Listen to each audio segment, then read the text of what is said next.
Hey everyone, and welcome back to Talk Tensors. We're diving into a paper today that's making waves in the world of speech enhancement. Yeah. It's called XLSTM SENet. XLSTM for single channel speech enhancement. Right. I know that title might sound like a mouthful. Yeah, it's a bit of a tongue twister. But the stuff they're doing here is really cool and could change how we deal with noise in the future. Absolutely. It's all about making our devices better at understanding us, even when there's a ton of noise around. Oh, okay. So you're talking like Imagine you're at a party right. or on a busy street Yeah, and you're trying to talk on your phone. totally. Right now, our devices struggle to hear us clearly because of all that background commotion. Yeah, for sure. This paper is exploring how a new model called XLSTM SENet can filter all that out so our voices come through crystal clear. So basically noise canceling, but like... Yeah, but on a whole other level. Okay, I'm intrigued. What's fascinating is that this model builds on an older type of machine learning network called LSTMs.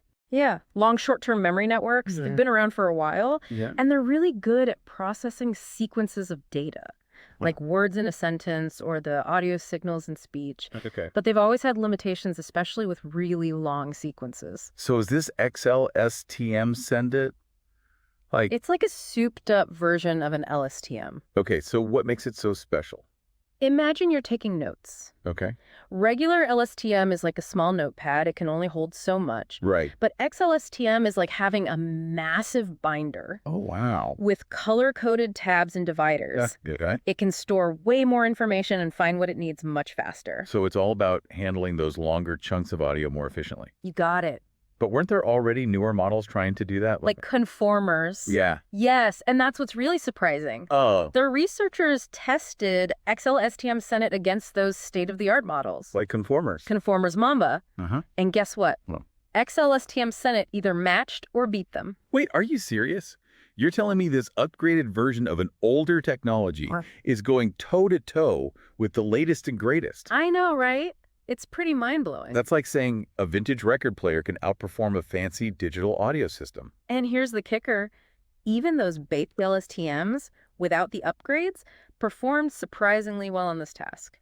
Hold on, so you're telling me my old phone could have had amazing noise canceling this whole time? It really makes you wonder if we're sometimes too quick to jump on the newest trends in AI. Yeah. And overlook the potential of those seemingly outdated methods. Okay, that's a fascinating thought. There might be a lot of hidden gems just waiting to be rediscovered. Yeah. And maybe even improved upon. Okay, so back to the paper itself.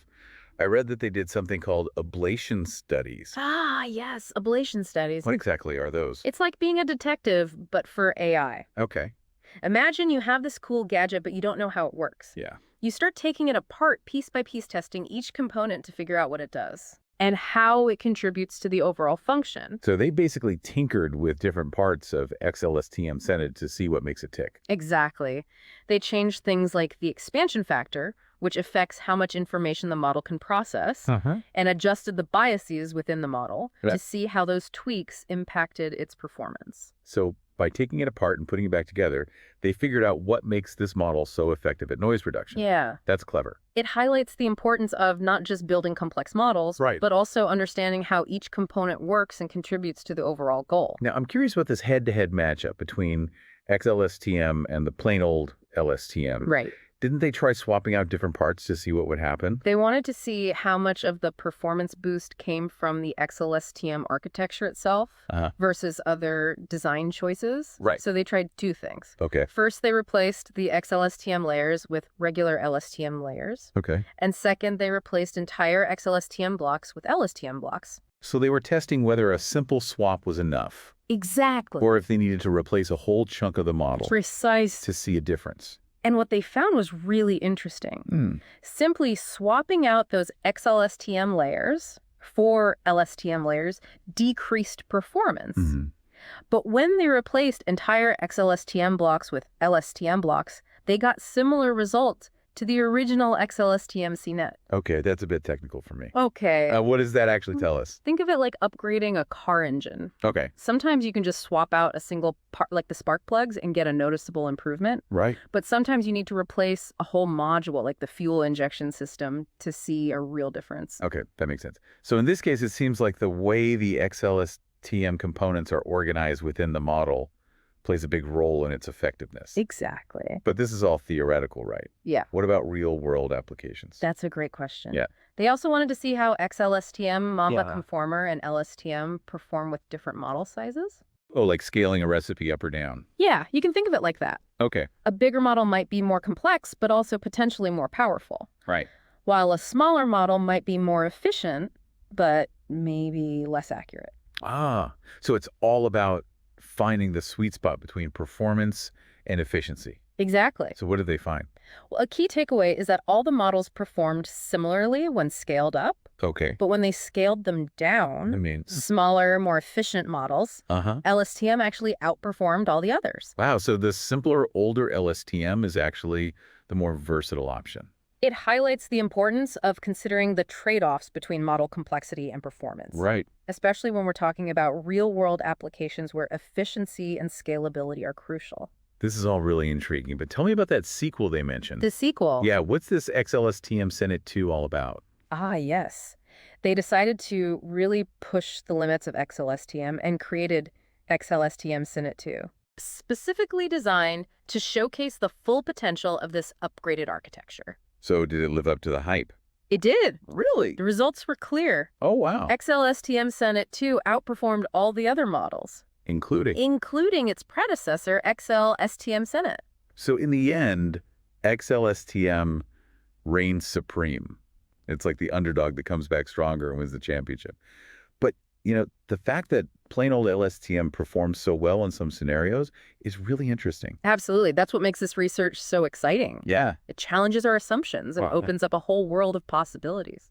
It seems like we might be just scratching the surface of what's possible with these older methods. I agree. This is definitely making me rethink my love for vintage tech. Yeah, But we've covered a lot here. we have. And I know you've got some fascinating historical insights to share. I do. To truly appreciate XLSTM SENet, we need to step back and explore the history of speech enhancement. All right, listeners, get ready to put on your historian hats. It's a journey filled with ingenious innovations and surprising twists and turns. We'll be back in a jiffy to continue our deep dive into the world of noise reduction and the quest for crystal clear audio. Don't go anywhere. Welcome back, everyone. You know the pursuit of clear audio goes way back to the early days of the telephone? Oh, yeah. Back then, static and interference were just a normal part of the experience. Oh, I can only imagine. It must have sounded like people were talking through tin cans. So how did they even begin to tackle that problem? Was it all about better microphones? Well, better microphones helped, but it was much more than that. Okay. Researchers were constantly battling to make voices sound clearer and less distorted. Now, what were they doing?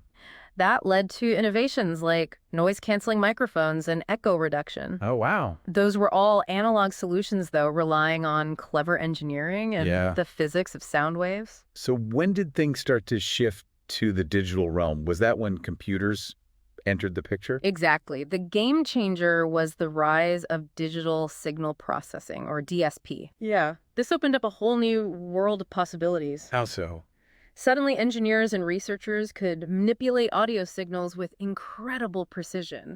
That was impossible with analog methods. So it was like trading in a toolbox full of screwdrivers and hammers for a sophisticated computer program. That's a great analogy.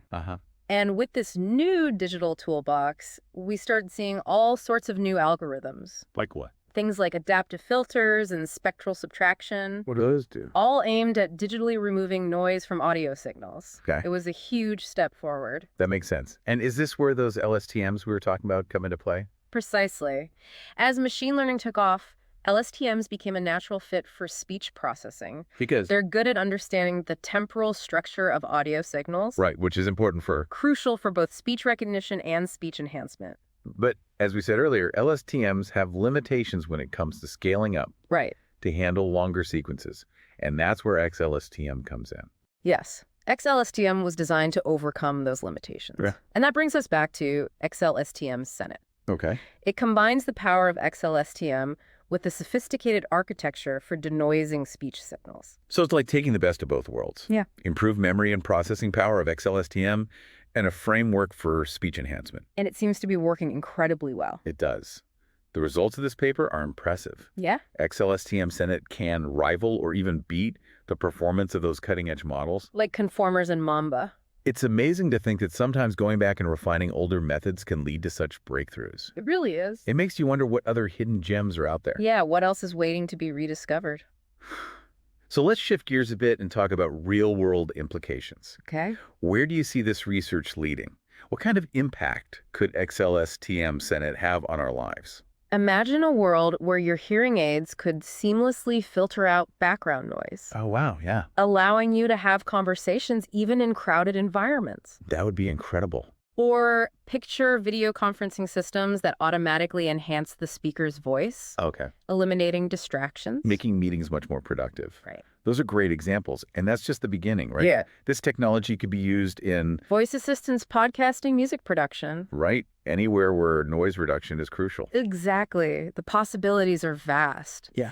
This research opens up exciting new avenues for exploration. It's like a whole new set of tools to reshape the soundscape of our world. I like that. Now you've got me thinking about all sorts of crazy ideas. Oh, like what? But before we go too far, let's move on to our novel notions segment. Ah, yes. Time for some speculation. This is where we put on our thinking caps and explore some outlandish but plausible ideas that this research inspires.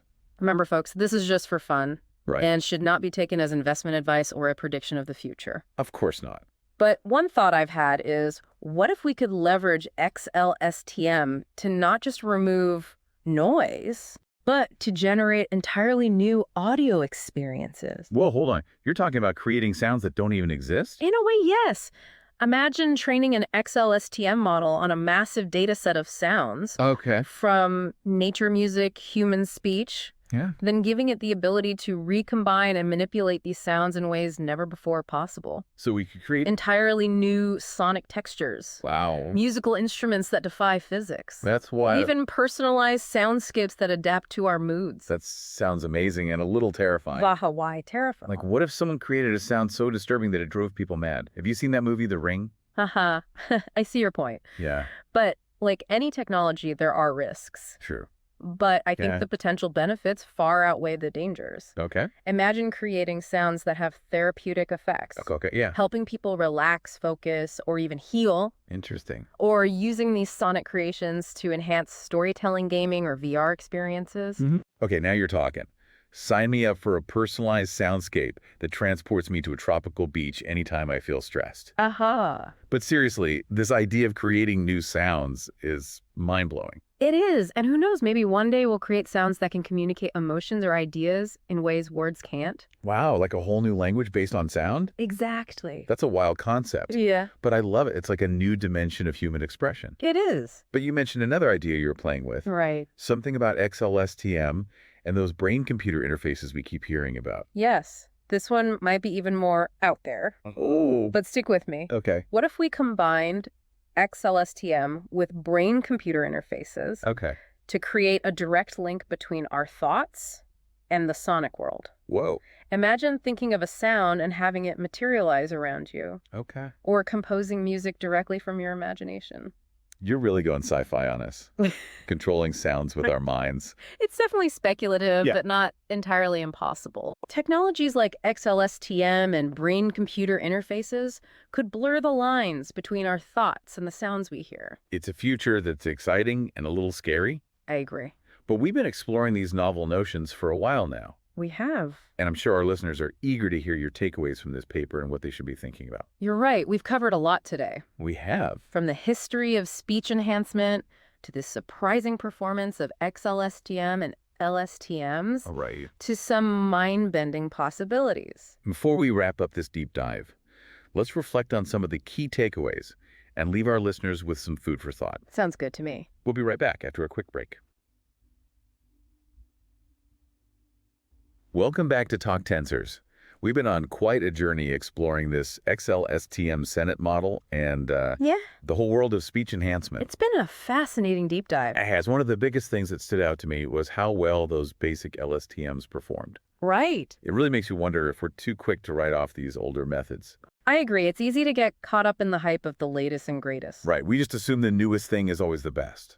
And forget that those classic models might still have a lot to offer. There might be a whole bunch of forgotten algorithms just waiting to be rediscovered. It's like an archaeological dig through machine learning history. Yeah, we could unearth those ancient algorithms, give them a little polish, and find out they're surprisingly effective. Exactly. We see that in other fields all the time. Like what? Fashion trends, vintage cars. Oh, yeah. Those old synthesizers are making a comeback, too. Exactly. Sometimes those older creations just need a modern twist to really shine. It's like they have this inherent beauty and wisdom that we've overlooked. Right. And who knows what we might find if we start digging into those archives of machine learning history. Maybe there's an old algorithm out there that could change everything. It could revolutionize image recognition or natural language processing. Or even help us solve climate change. Okay, maybe that's a bit of a stretch. Uh-huh. Yeah, but you get the idea. The point is progress isn't always linear. Right.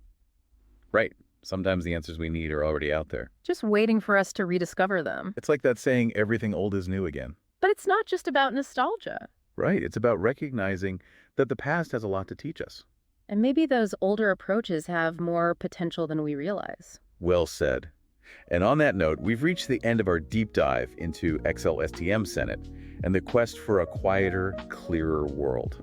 Thanks for joining us. We hope you've enjoyed the journey. If you want to dive deeper into the technical details, you'll find a link to the full paper in the show notes. And as always, keep those tensors talking. If you have any novel notions of your own, let us know. Until next time, keep exploring, keep questioning, and keep pushing the boundaries of what's possible with machine learning.